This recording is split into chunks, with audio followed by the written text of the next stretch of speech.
Space Nerds, I got a new kind of update for you today. Weekly news. We'll call it Tuesday News Day. 4.9 is in live, 4.10 is in the PTU, Wave 1, and I've gotten to try it. I've played some Siege of Orison, I've tested out the instancing, I've seen some red dot NPC visibility fix stuff, and the new lever action rifle. There are still some things not included in this cycle, like Batalia's new missions, and there are still several weeks left before this patch goes live. In the meantime though, Foundation Festival is starting this week, which I thought might be cancelled. It's just really late, and it's coming with a free fly period a couple weeks long. Also the start of the ship Showdown this week kicking off, probably by the time you see this video. So I'm going to give you all of the details of what's going on with the latest news and what's coming up in the next week.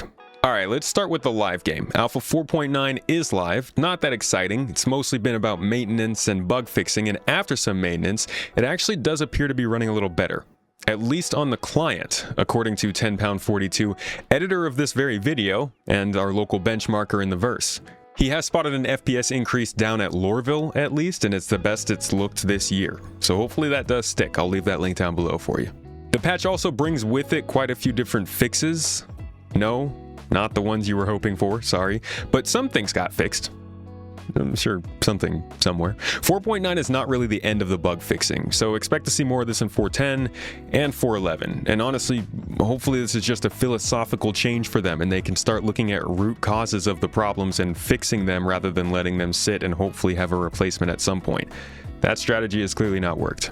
The patch also brought with it, though, the new CQ7 bullpup rifle, which has this nice triple burst shot that, dare I say, reminds me a bit of the battle rifle. I'm quite enjoying it. It also brought some new ship-based hit markers, which actually I like because it lets you know when your enemy's shields have gone down without you needing to look up at the MFD. It brought some new missions over to the Nix system, some mining and scanning updates, and some AI updates. But that is not why you're here. 4.9 is kind of old news at this point, like 2 weeks old, holy crap. 4.10 though is in limited testing in PTU Wave 1, so let's talk about what's in that. The biggest thing coming in 4.10 is instancing. You've probably heard of it, and it's working ish. I did not personally run into that many problems when I was in the instance running Siege of Orison, but I have seen some videos, and the gameplay itself wasn't really that much better than your average decent day in Star Citizen, though there were no T-posing NPCs. My favorite part was honestly just being able to play through an FPS environment consistently for more than 60 seconds of challenging gameplay. It was like a good hour of constant activity for a solo player, and you could stretch that a lot. It was also nice because it was instanced. Even if I died and had to go back to the city, your progress is kind of saved. You still have to run all the way back through the whole level because the medical beds don't seem to be working, but it's nice to have it dedicated to you. And honestly, it's more fun than the rest of the game if you like FPS gameplay. Now, it's made better by the new gun, which you can buy at the local convenience shop with your favorite snack. And it's this really cool lever action Hedeby Gunworks rifle. It sounds nice to use, it feels good. It reminds me of Hunt Showdown using it. I'm gonna put some gameplay here so you can hear it. Here we go.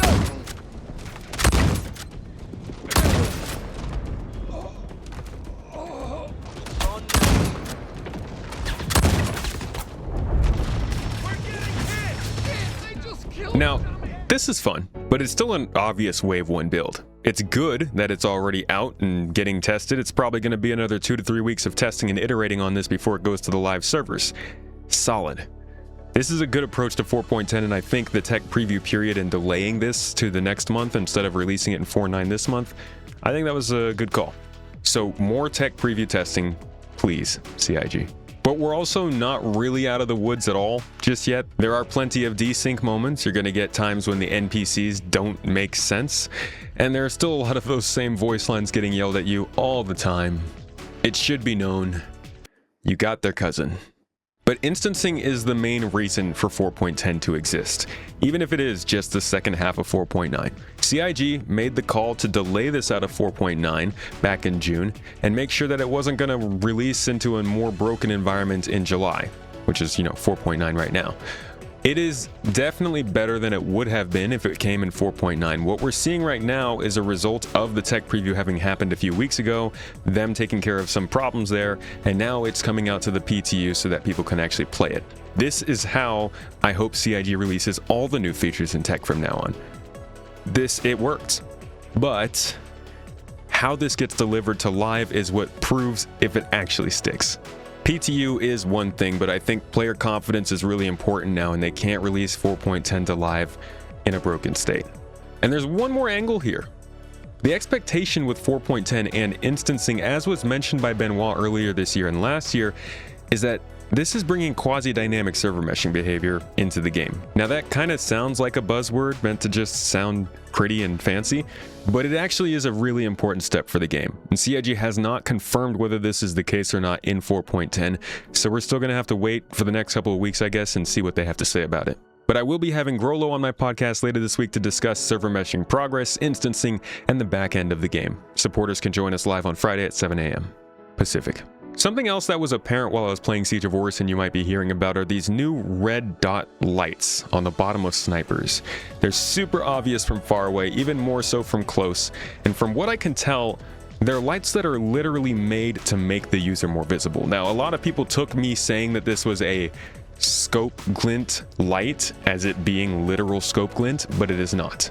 I actually think this could be how CIG wants NPCs to be more obvious in easier difficulty situations without baking sniper scope glint into every lens in the game.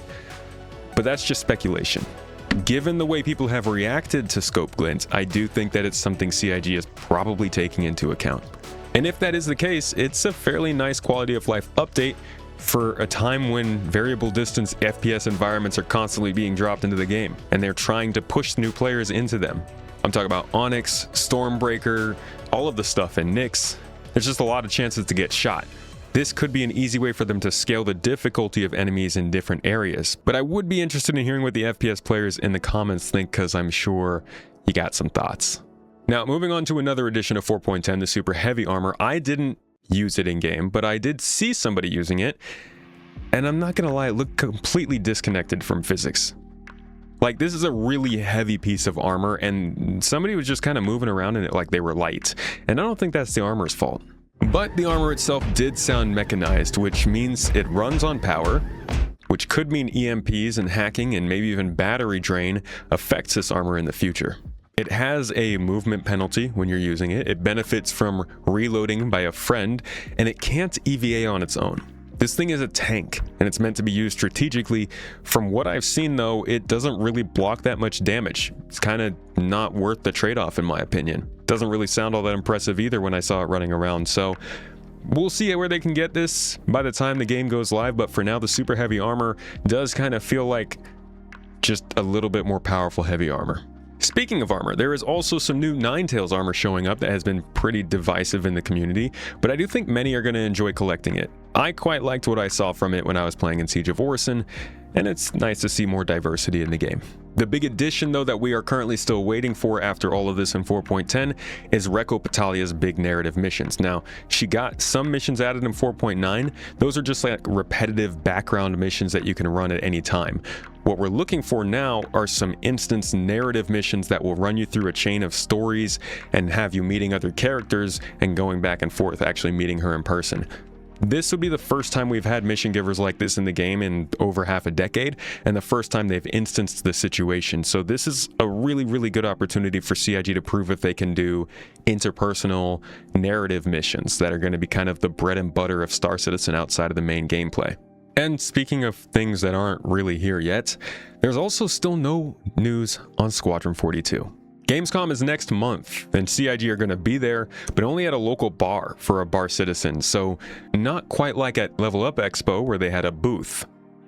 So we continue to wonder what the heck is going on with this game, and when are they going to talk about it? But all that's basically the 4.10 PTU news and 4.9. Instancing is the story right now. The rest is kind of the small stuff, and there's still some real stuff still missing from the in-game stuff in the PTU. We've probably still got another 2 to 3 weeks of iterating on this before it goes live in mid-August, and I'm not calling any of this a win until it actually goes live and does well.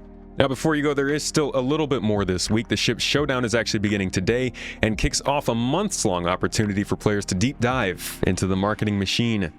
No, really, you get to create art, you can make videos, songs, food, anything you want to celebrate your favorite ship and get it voted on so that it makes it into the bracket for voting next month. At that point, every couple days, everybody can vote on which ship between two, kind of like the World Cup just happened, until there is one winner, the most popular, or the most trolling, whoever wins this year. It ends up being a pretty skewed competition, and I imagine this year, it's gonna come off as kind of tone deaf to a lot of people who are frustrated and have been burned by bad releases of ships anyways. Nonetheless, it offers a chance to really get into the spirit of spaceships, which is kind of a big part of why a lot of us are here. And to celebrate this ship showdown, one of the changes to the website actually is that the ship matrix is now tracking in-game ships. Many of you have known it as the Matrix of Lies for years. The ship matrix on the website was not the best place to get information on the ships that you would be playing with. You'd have to go to other player-made third-party resources. It wasn't great for like more than a decade. Now though, the website should track what's going on in game and make it easier for people to understand what they're actually getting into. Also this week, as I mentioned, the Foundation Festival begins, starting off a free fly period from July 29th to August 10th. All you need is a free account to jump into the game and fly most of the ships available to everybody.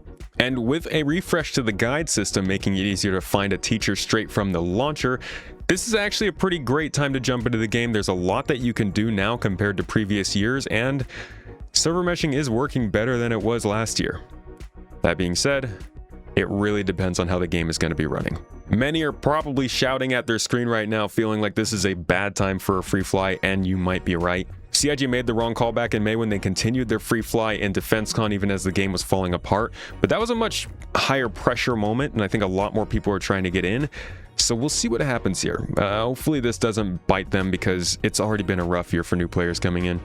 If you are looking though to jump in with a group of folks, we have a good place for you. Do you want to ask some questions? Do you want to get some experience, earn some money? We're actually throwing our own Foundation Festival in my org, the Garden Interstellar Initiative, running in-game from 9 a.m. to 5 p.m. Pacific from Wednesday to Saturday of the first week of the event. We will be getting folks the rewards for participating, whether you want to be a learner or a guide. We're going to be making money for everyone, doing things like salvage and mining, and we will be experiencing different types of gameplay that's generally pretty newcomer friendly. Also, to wrap things up, we're finishing off with a ship show if you're interested.